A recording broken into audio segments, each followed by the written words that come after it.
Hi everyone, my name is Ariel Silverman, and today I'm going to talk a little bit about some research that I've done that shows that having sighted people blindfold themselves and try to do everyday activities might not be such a good idea.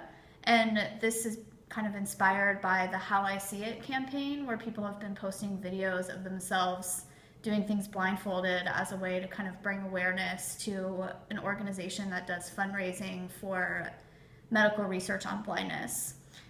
So by way of a little bit of introduction, I was born with a retinal disease called Leber's congenital amaurosis, which is actually one of the diseases that this particular organization is targeting in their research. And I was born basically totally blind except for the ability to see a little bit of light. So for me, blindness has always been a normal thing. It's always been something that I've been kind of used to. I never really thought that blindness growing up was that big of a deal. I never really thought of it much differently than, say, being a girl or being skinny or any other number of characteristics that I have. I never thought that blindness was that big of a deal, but a lot of people around me seemed to think that blindness was a big deal, and they had a lot of worries about me and wanted to protect me from things, or they thought that I couldn't do certain things well enough because I couldn't see. And those kinds of things always perplexed me growing up. I also noticed that oftentimes people would want to see what it was like to be blind, and I actually had friends who would borrow my cane and close their eyes and walk around. And I let them do it because I figured, why not? What's the harm in it?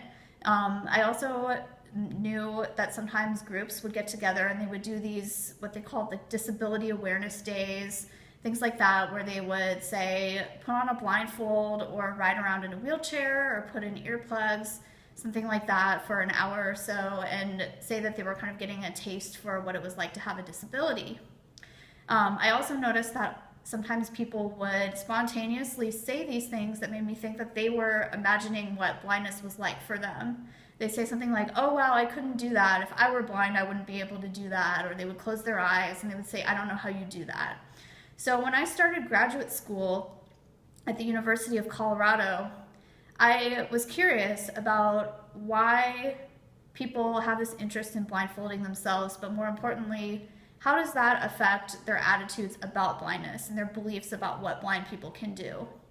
And is people's belief that blindness is a big deal or a big problem influenced by experiences that they've had with blindness? So my colleagues and I at the University of Colorado, including my husband, who was a graduate student with me, he's serving as the cameraman tonight. Hi. And he helped me design the series of experiments that we did.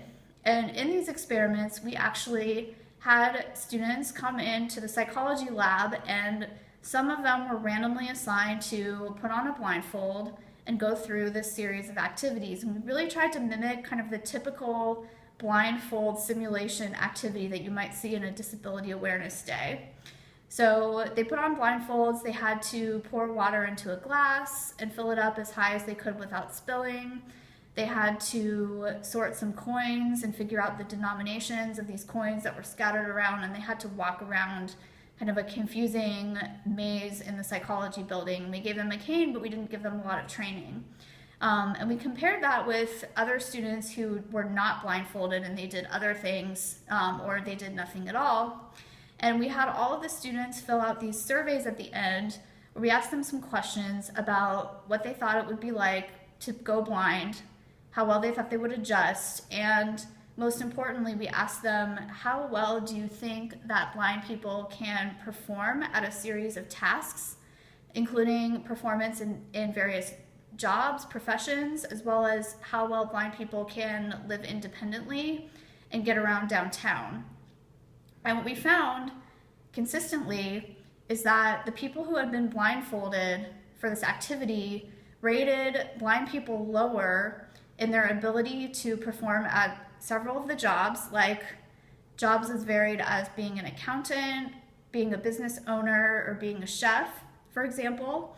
They also thought that blind people would be less able to live on their own, and that blind people would be less able to navigate downtown. Also, when we asked them how well they thought they could adjust to being blind, those who had been blindfolded thought that it would take them longer and that they wouldn't adjust as completely compared to our kind of control group that didn't go through the blindfolding experience. And it's interesting when I looked at the notes that I got from the research assistants and just how people reacted to the experience of being blindfolded, it became clear to me that it was not a fun experience for people. People said that they were scared, they were frustrated, they felt distressed, and they thought that blind people too, kind of on an everyday basis, feel those things more than the people who were not blindfolded.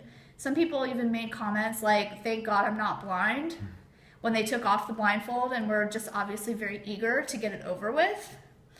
And so what I learned from this research, and what I think you can learn from this research too, is that being blindfolded for a short period of time is not necessarily helpful for understanding the realities of blindness.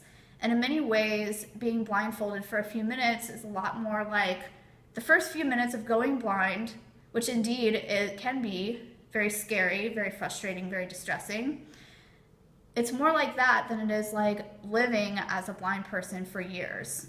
And when you look at the research on how people adjust to disabilities in general, we find that for the most part, and there are exceptions to this, but for the most part, people adjust fairly well. Eventually, people kind of get back to baseline. They figure out how to do things in a different way. People kind of emotionally accept the changes from becoming disabled. And of course, people with disabilities may have tough days or tough periods in their lives like everybody else does. But for the most part, people adjust and they don't get stuck in this kind of early part of becoming disabled the way that putting on a blindfold might make it seem like it is. The other thing, of course, is that when people become blind or when people are born blind, they learn a lot of new skills and they have access to a lot of technology and a lot of supports that allow them to do things competently and independently. So being blindfolded for a few minutes will not give you that sense for what it's like to be blind.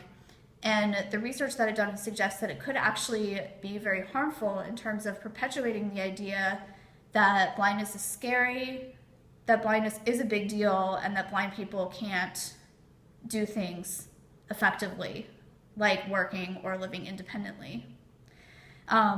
I think in conclusion, what I will say is that I understand the power of curiosity, and I understand why people might feel a desire to see what it's like to be blind and try something blindfolded.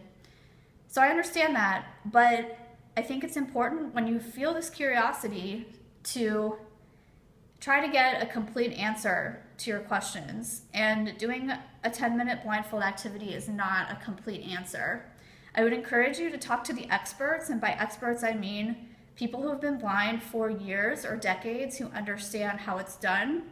And in the National Federation of the Blind, which I've been a member of for the past 13 years, many of us are experts. We've been blind for a long time. We understand that blindness doesn't need to hold us back, and we can help you to become part of that change to what it means to be blind. So if you would like to support the blind community, I would encourage you to take a look at the NFB's website, www.nfb.org. Consider making a contribution, and instead of closing your eyes to try to see what it's like to be blind, keep them open and talk to people like us to find out how it's done. Thank you.